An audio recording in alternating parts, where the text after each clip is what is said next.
No, I found those two particular pieces to be rather discordant dung. And I would think that if the liberals claim to be the artsy creative people, they might want to have those pulled before people are disabused of that notion.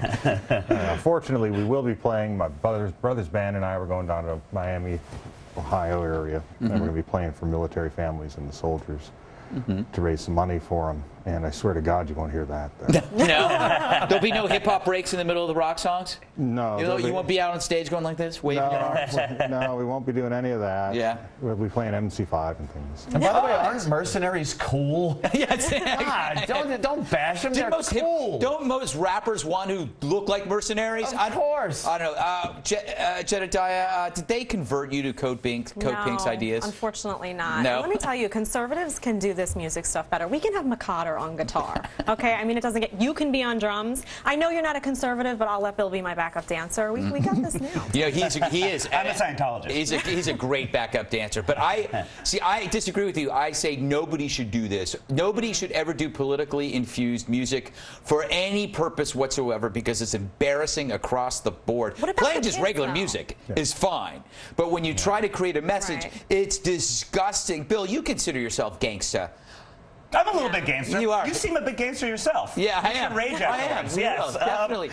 Shall we go out in hip hop? I think we should. Yes. Thug life. Yes. Yes. I mean, I think it works. The environmental one, I think, works because it doesn't need to be good to resonate. It's got to be annoying. Yeah. And that one, that was in my head all day. Yeah. And I'll tell you something. I remember this. This is about 25 years old. 227 is the place to be with Marla Gibbs and a family. That's 227, a comedy, Saturdays on NBC. Wow. Now, I have had that in my head for over 25 years, and I could not tell you what I did last night. How does the human brain work, Greg? How does the human brain work? In your instance, badly. That was just unnecessary. Write in, Marla Gibbs. Chastise him. I think she's dead. Let's carve out one exception for Gary Eaton's band, King Size Maybe, the Army That You Have, that does put out things. Yeah. With a conservative bent that are very good rockers. They do them themselves, based out of California with John David and other people. So I think that there is a place for it if you do it well. Yeah. That or I got to throw out Lennon's album sometime in New York City. Yeah, that is true. And I don't want to do that. And I love The Who. Yes. Yeah. They're really seminal. They are seminal. Yes. Don't know what that word means. I think it's dirty. Yeah, it's a medical. I think it's a medical term. We should, yeah. Yeah, I had mine checked out. Yeah, I donate. John, Pete, George, and Roger. So last night, I told you how much I enjoy massaging the shoulders of tired gang members. I do, but I also love charity. So let's get to the latest piece of art. Now, I want to warn everybody, I didn't get to last night's artwork because for some reason or another, I woke up in an alley covered in my own filth. Anyway, this is called Unicorn at Cleanup. Now, some people assume this guy played baseball. Nope, he just liked wearing the uniform, or rather, I paid him to like wearing the uniform, if you know what I mean.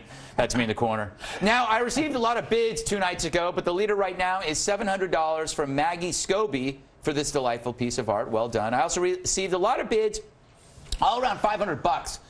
And including a standing offer for all art from Shirley Nepper, which means no matter what, from now on, all the bids will begin at $500 because she's already got a $500 bid in. That's a very smart move, Shirley. But more important, I want to know if you're related to Bob Netber, the fine pitcher for the San Francisco Giants. If so, tell him he owes me approximately $500 for all the horrible Giants tickets I purchased between 1976 and 1980. So, you have till Friday to beat that tiny bid. It's not that tiny. So email your offer to redeye@foxnews.com to be considered. As you know, all the money this week goes to TAPS, a nonprofit group that provides grief counseling and support programs to families of fallen soldiers. You can go to taps.org to learn more. And let's not forget the real message. It's not about charity. It's about me getting a break from the local police. Hey, aren't you the guy who does charity? Yeah, of course, officer.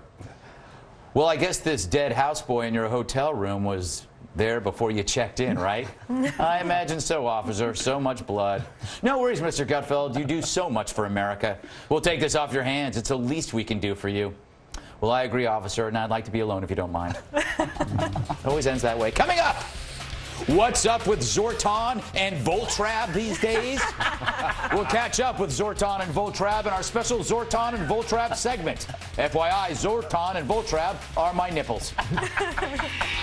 Could the terrorists be targeting the Nathan's hot dog eating fest? Probably not, but it would be a great idea for a scene in a movie about a terror attack at a Nathan's hot dog eating fest.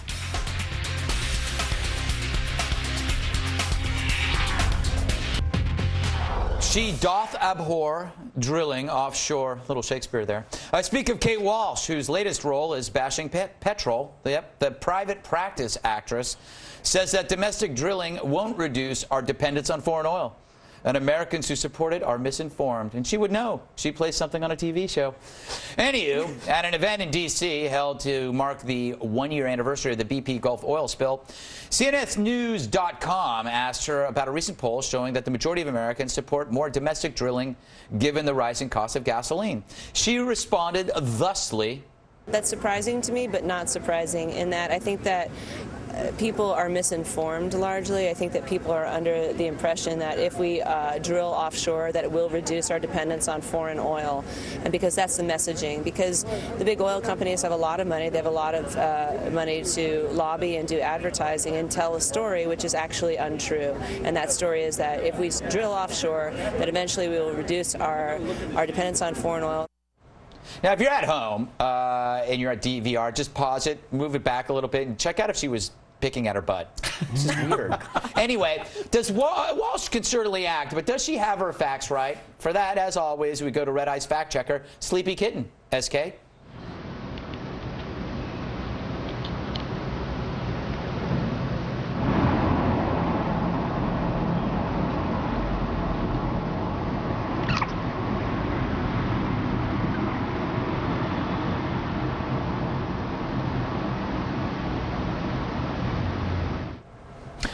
I get that around books, too. I think we need a new fact checker, though. Sorry, got to be cold-hearted about it. Congressman, what do you make of her argument against offshore drilling? Does she make some good points? Well, first I got to say it looks like Sleepy Kitty was watching Kate Walsh's show. But it's classic liberalism. They believe that if you disagree with them, you're misinformed, and they don't care if it's you or the entire American public. They seem to think they know best. They clearly do not want a responsible energy strategy. They want to go cold turkey. They want gas prices higher. And as for the logic of how producing more American oil will not decrease our dependence on foreign oil, well, I don't know the new math as well as some, but clearly I think she may be in error. Just a few pennies, I think, at most, is what she said. Anthony, I have to admit, I do go to Kate Walsh for all of my energy information. Yes, yes. And again, I think she nailed it.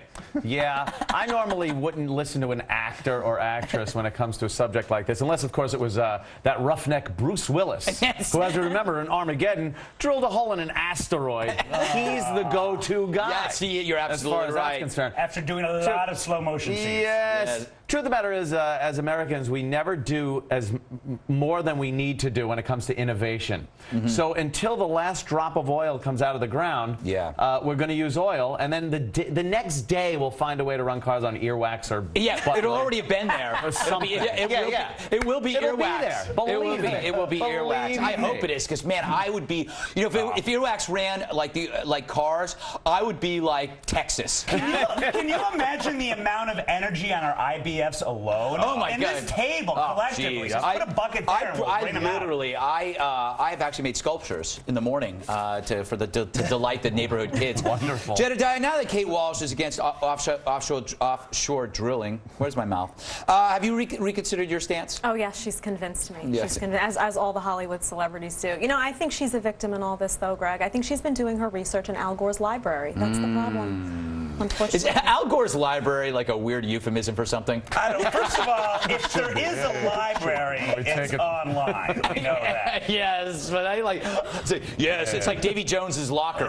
We're heading out. We're heading out. Why don't you go library. Why don't you go take it to Al Gore's library? All right. Enough of that here. Yeah. It's going to hurt a little bit. We're going to pull it out of Al Gore's library. Hello, AAA. I don't know where I am right now, but I really took it to Al Gore's library in my Fiat last night. Get over here at post haste. What were we talking about? I don't know, but Bill, I admire you because you've actually created your own wind farm under a blanket. Yeah. Oh, if I had a blanket. Although those cold winter nights in my little box. I think I speak for all of America when I say, who's Kate Walsh? I had no idea who this person was until the story came out. I actually thought she was a country singer. And I would also add that kudos to her for using the word fallacious. Yeah. I'm not sure if she used it correctly, but that's a lot of syllables. It is, and it sounds like a better word. Yes, It really does. It really does. Like something you hear in Al Gore's library. Yeah, it sounds like it sounds like fallacious is the sound you make after doing something salacious. I think that's what happens. All right. Do you have a comment on the show? Email us. It's redeye@foxnews.com. Put it to the attention of Al Gore's library. And leave a voicemail. My direct line, call 212-462-5050. Still to come, the halftime report from TV's Andy Levy.